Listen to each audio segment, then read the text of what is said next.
नमस्कार दोस्तों, स्वागत है आपका साइट फॉर वर्ल्ड के ऑफिशियल लर्निंग प्लेटफॉर्म पर, जहां स्टूडेंट्स और जॉब सीकर्स के लिए करियर, टेक्नोलॉजी और प्लेसमेंट से जुड़ी इंडस्ट्री ओरिएंटेड और प्रैक्टिकल नॉलेज दी जाती है।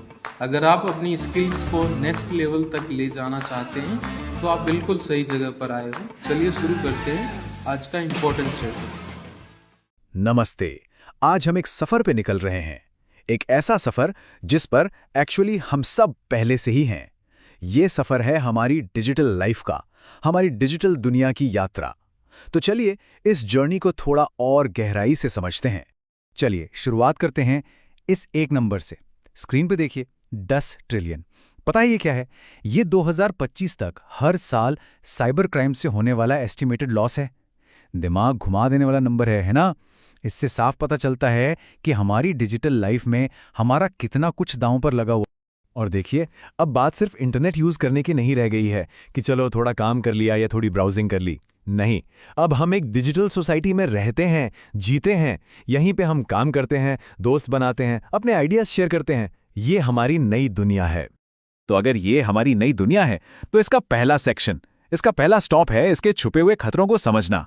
आखिर इस डिजिटल सोसाइटी में डेंजर्स क्या क्या हैं? ओके, तो इस चार्ट को देखिए। ये हमें बताता है कि सबसे कॉमन साइबर थ्रेट्स कौन से हैं।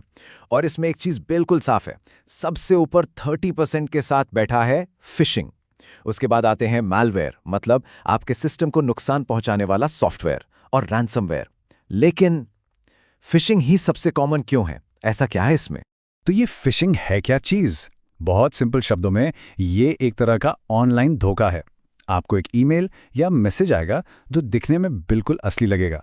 हो सकता है आपके बैंक से या किसी पॉपुलर कंपनी से, और वो आपसे आपकी पर्सनल डिटेल्स जैसे पासवर्ड या क्रेडिट कार्ड नंबर मांगेगा। लेकिन सवाल ये है कि हम इस जाल में फंसते क्यों हैं?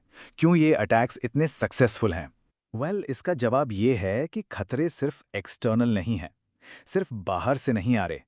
असली हमला तो हमारे अंदर हो रहा है, हमारे सबसे वैल्यूएबल एसेट पर, हमारे फोकस पर। स्टडीज साफ साफ बताती हैं कि ये जो डिजिटल ओवरलोड है ना, कांस्टेंट नोटिफिकेशंस, एंडलेस स्क्रॉलिंग, इसका हमारे दिमाग पर सीधा असर पड़ता है। हमारा कंसंट्रेशन लेवल गिर जाता है, हम बहुत जल्दी डिस्ट्रैक्ट हो जाते हैं। सोच के देखिए, क्या आपके साथ भी ऐसा होता है कि कोई इंपॉर्टेंट काम करने बैठें और 10 मिनट बाद आप खुद को सोशल मीडिया पर पाते हैं? और यही प्रॉब्लम है। जब हमारा फोकस इतना बिखरा हुआ होता है, तब हम फेक न्यूज या मिस इन्फॉर्मेशन का सबसे आसान टारगेट बन जाते हैं। ये कोट बिल्कुल पॉइंट पर है।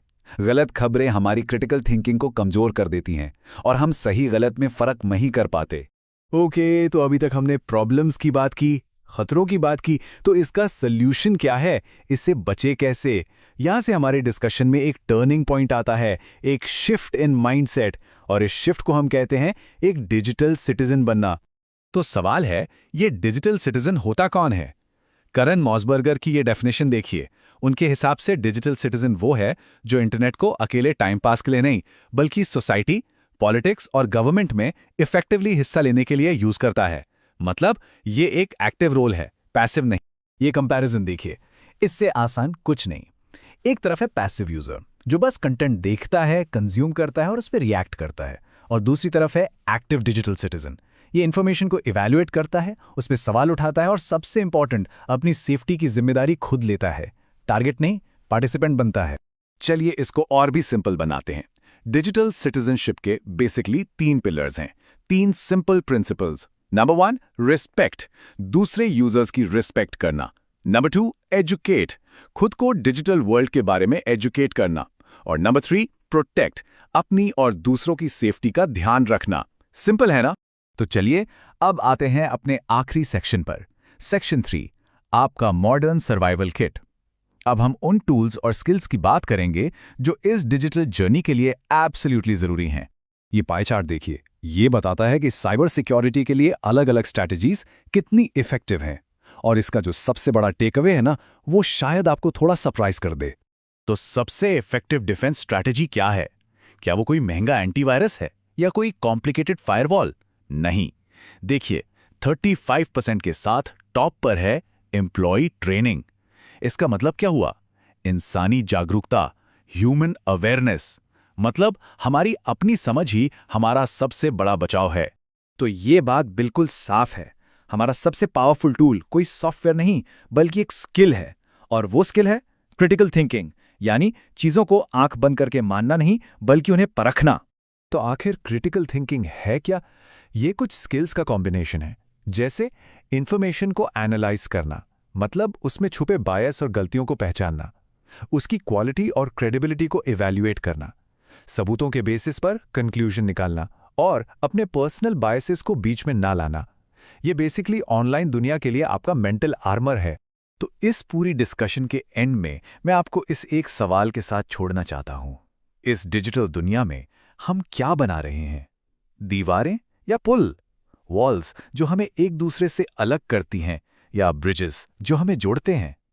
एक बेहतर डिजिटल सिटीजन बनने का रास्ता शायद इसी सवाल के जवाब से शुरू होता है। इस पर सोचिए जरूर। तो हमारे चैनल को सब्सक्राइब कीजिए और वीडियो को अपने दोस्तों के साथ शेयर जरूर कीजिए। कमेंट सेक्शन में अपना डाउट या नेक्स्ट टॉपिक लिखना मत भूलिएगा।